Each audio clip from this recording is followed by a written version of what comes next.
Seperti yang sering kami sampaikan bahwa secara pribadi hubungan antara Ibu Megawati Soekarno Putri dan Pak Prabowo adalah hubungan yang baik, saling menghormati dan juga memiliki kesejarahan yang panjang. Sehingga tentu saja ini menjadi suatu landasan yang baik di dalam membangun bangsa dan negara ke depan. Tapi kemudian dalam Rakornas PAN Pak Prabowo sempat menyebutkan soal pemerintahan yang tidak ingin diganggu, jangan diganggu kalau tidak mau bergabung begitu. Lalu kemudian juga sempat mencolek soal Bung Karno dalam milik semua, bukan milik satu partai begitu. Ini apakah PDI Perjuangan merasa tersindir begitu dengan pernyataan? Terkait dengan Bung Karno, apa yang disampaikan oleh Pak Prabowo, memang Bung Karno tidak hanya milik rakyat Indonesia, tetapi milik warga bangsa juga. Karena Bung Karno bercita-cita untuk merombak sistem internasional yang anarkis menjadi sistem internasional yang mengedepankan kesetaraan antar warga bangsa, yang menentang berbagai bentuk penindasan dalam seluruh aspek kehidupan, mengedepankan kemanusiaan, keadilan. Bahkan Bung Karno mengusulkan Pancasila menjadi piagam dari perserikatan bangsa-bangsa untuk membangun suatu tata dunia yang baru. Nah, bagi PDI Perjuangan, kesejarahan dengan Bung Karno itu sangat kuat karena akar dari PDI Perjuangan adalah PNI yang didirikan oleh Bung Karno dan menggelorakan suatu semangat kemerdekaan Indonesia saat itu dengan mengorganisir rakyat. PDI Perjuangan secara konsisten menjabarkan ide, gagasan, pemikiran, cita-cita Bung Karno dalam seluruh nafas kehidupan partai dan kehidupan berbangsa dan bernegara. Sehingga karena emotional bonding itulah PDI Perjuangan yang paling konsisten di dalam menjabarkan seluruh pemikiran Bung Karno itu, khususnya terkait dengan ideologi Pancasila, spirit mewujudkan Trisakti. Sekiranya partai lain juga akan menjalankan hal yang sama dengan PDI Perjuangan, dengan emotional bonding Bung Karno, pemikiran-pemikiran Bung Karno, ya tentu saja kami welcome.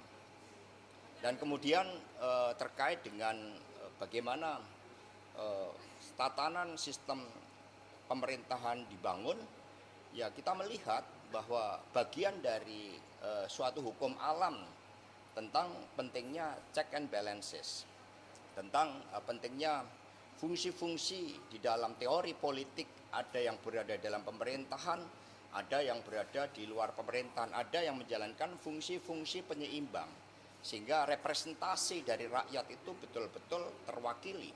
Nah, bagaimana sikap PDI Perjuangan? Kami belum memutuskan hal itu, karena menyangkut hal yang sangat strategis. Kami mendengarkan bagaimana masukan anak ranting, PAC, DPC, masukan arus bawah. Karena PDI Perjuangan adalah partai yang dibangun dari kekuatan arus bawah itu. Rapat Kerja Nasional akan membahas beberapa hal yang strategis terkait dengan evaluasi pelaksanaan pemilu tahun 2024, konsolidasi partai dalam rangka pilkada serentak dan juga persiapan kongres yang akan datang, dan juga persoalan yang sangat penting menyangkut kehidupan kita, masalah pangan. Karena terbukti pangan ini terus-menerus mengalami kenaikan, jangan sampai akibat global warming, akibat persoalan geopolitik, lalu Indonesia tidak terdepan di dalam memelopori kedaulatan di bidang pangan itu. Sehingga masalah pangan juga merupakan hal yang sangat strategis untuk dibahas di dalam rapat kerja nasional. Rakernas juga akan menggelorakan suatu api perjuangan. Ya, karena itulah nanti ada beberapa simbol-simbol strategis bagaimana api perjuangan yang menyatu dengan kekuatan rakyat itu ditampilkan di dalam seluruh acara rapat kerja nasional yang kelima. Mas, ini antara Pak Prabowo dengan Mas Undang-Undang Nomor 39 Tahun 2008 tentang Kementerian Negara agar bisa mengakomodasi yang jumlahnya maksimal dari 34 menjadi 40. Kalau PDIP melihatnya perlu nggak sih Mas revisi tersebut dilakukan sebelum pelantikan? Suasana kebatinan ketika Undang-Undang Kementerian Negara itu dibahas, itu bagian dari suatu representasi bagaimana negara menjalankan suatu fungsi-fungsi dasar di dalam melindungi segenap bangsa seluruh tumpah darah Indonesia, memajukan kesejahteraan umum, mencerdaskan kehidupan bangsa, dan juga fungsi yang sangat penting di dalam tata pergaulan dunia. Sehingga itulah yang kemudian dijabarkan di dalam pemerintahan, dan kemudian ada yang mandatori oleh Undang-Undang Dasar seperti tentang Kementerian Luar Negeri, Kementerian Pertahanan, Kementerian Dalam Negeri, kemudian fungsi-fungsi dasar yang dijalankan oleh negara seperti kesejahteraan sosial, kemudian keuangan negara, dan sebagainya. Sehingga hal-hal yang mandatori itu dibahas di dalam undang-undang kementerian negara tersebut, yang tentu saja juga melihat bahwa seluruh desain dari kementerian negara itu kan bertujuan untuk mencapai tujuan bernegara, bukan untuk mengakomodasikan seluruh kekuatan politik. Ini yang harus dibedakan, apalagi kita menghadapi tantangan-tantangan yang tidak ringan, persoalan ekonomi yang kita hadapi, pelemahan rupiah, masalah tenaga kerja, bahkan kemudian deindustrialisasi, hal-hal yang terkait dengan tingkat pendidikan kita, kualitas kesehatan kita. Sehingga menghadapi persoalan-persoalan dan juga dampak geopolitik global diperlukan suatu desain yang efektif, yang efisien, bukan untuk memperbesar ruang akomodasi, karena kepemimpinan nasional di dalam memanage negara melalui struktur yang efektif, yang efisien, struktur yang mampu mengorganisir seluruh persoalan bangsa menjadi suatu solusi yang dirasakan rakyat, itulah yang paling penting di dalam merancang kabinet. Mas, artinya revisi tersebut kurang efisien dan tidak. Ya, dalam pandangan PD Perjuangan, kami percaya bahwa dengan undang-undang kementerian negara yang ada sebenarnya masih visioner untuk mampu menjawab berbagai tantangan kehidupan bangsa dan negara saat ini. Tetapi ya tentu saja setiap presiden punya kebijakan tersendiri. Zaman Ibu Megawati Soekarno Putri antara Kementerian Perdagangan dan Perindustrian dijadikan satu.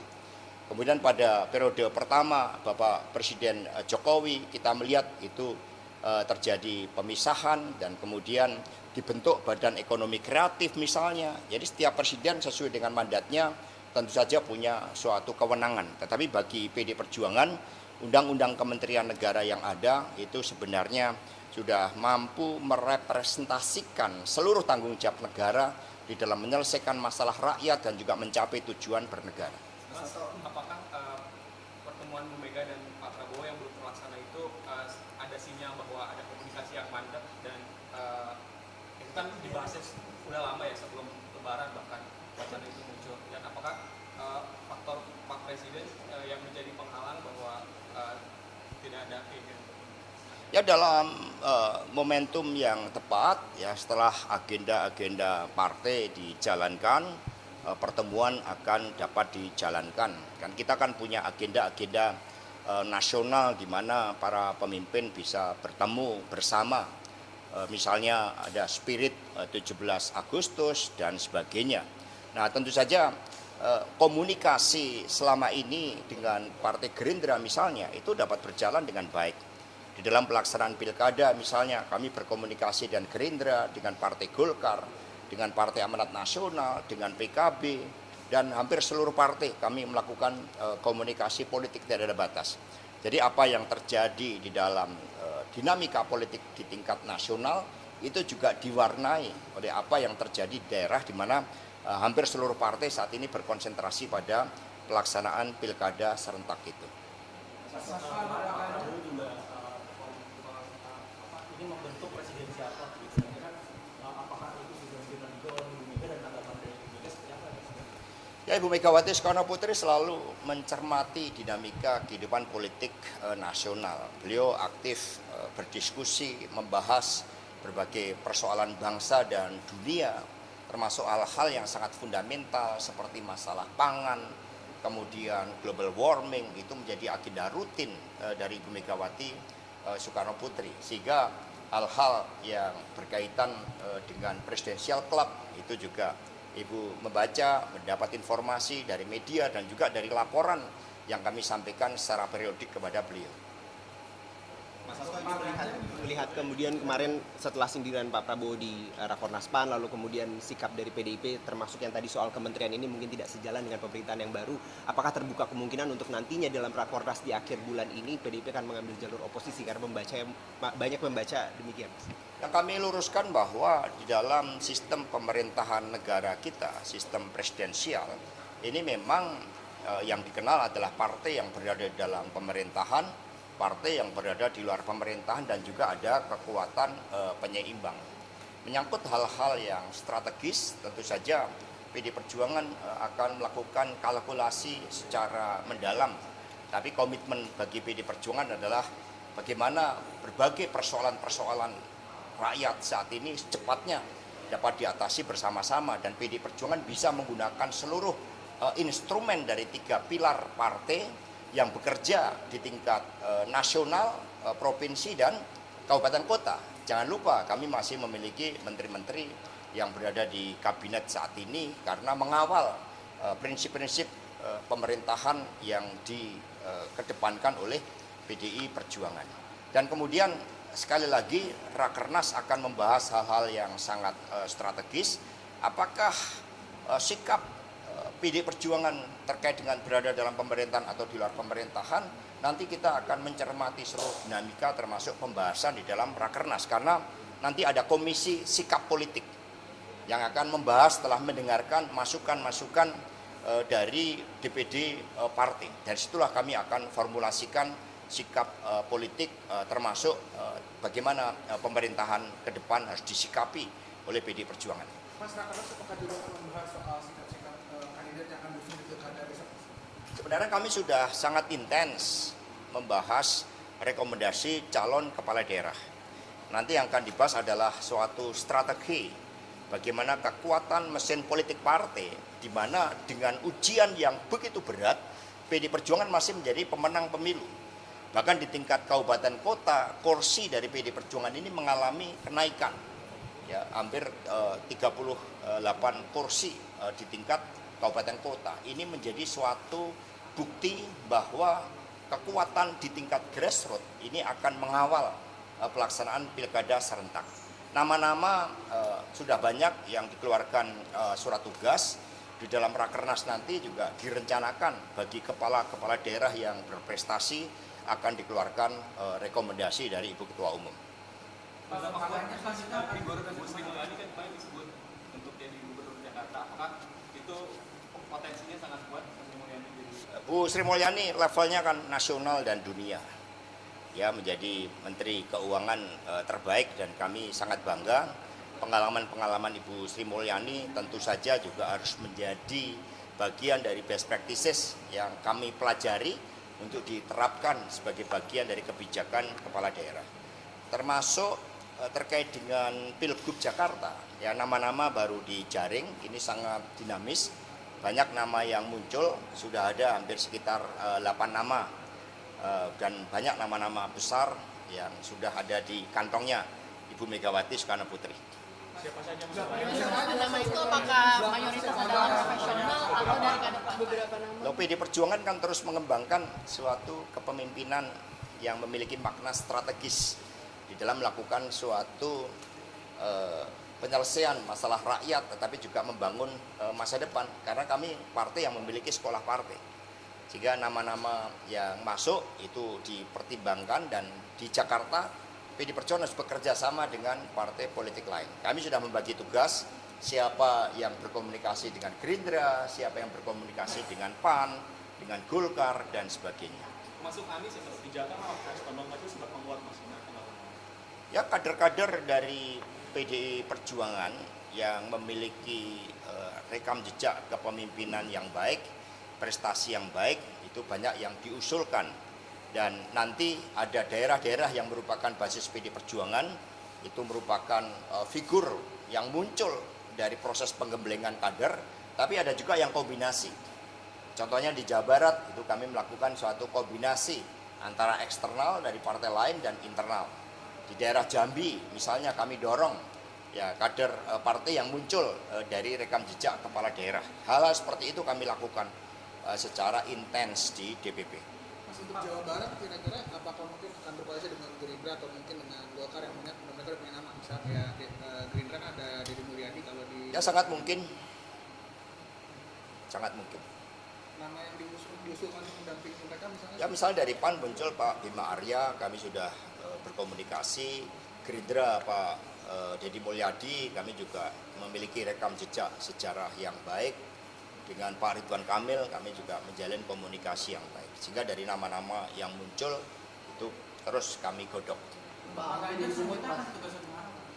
Untuk Pak Ganjar selanjutnya akan tugasan kemana? Ya dari nanti akan ada penugasan-penugasan setidaknya di dalam pilkada ini. Itu seperti Pak Ganjar itu juga akan membantu upaya-upaya pemenangan pemilu, mempersiapkan kader-kader melalui sekolah partai, karena latar belakang Pak Ganjar kan dulu juga banyak di Badiklat Partai, kemudian di Baguna Partai.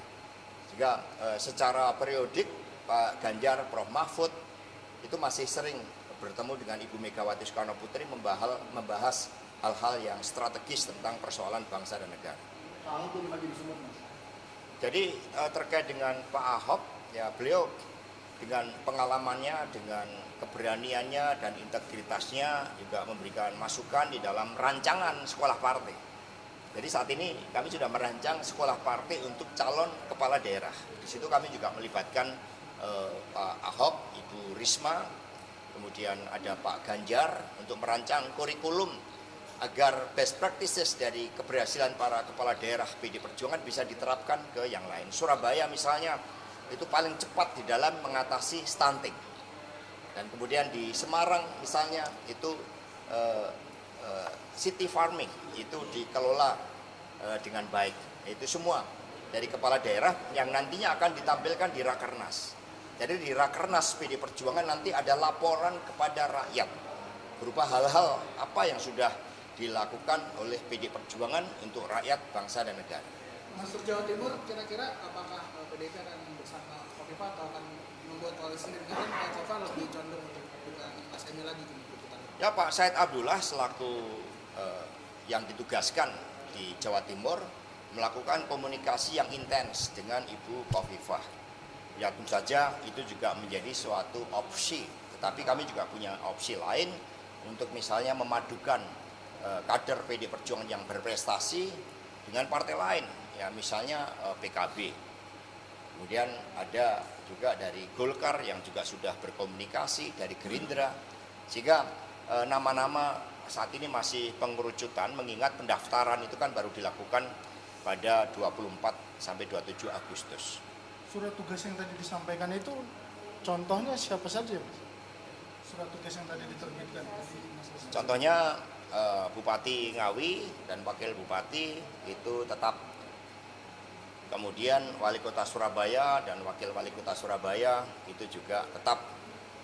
Trenggalek, Bupati dan Wakil Bupati itu tetap. Itu contohnya.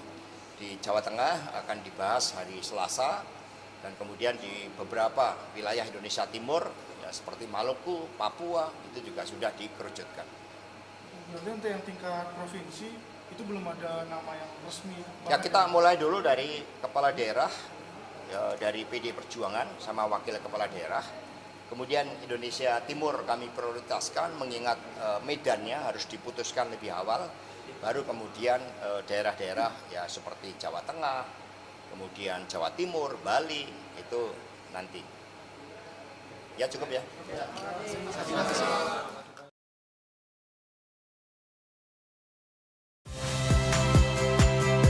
Saya Magister Tarigan. Saksikan program-program Kompas TV melalui siaran digital, pay TV, dan media streaming lainnya. Kompas TV, independen, terpercaya.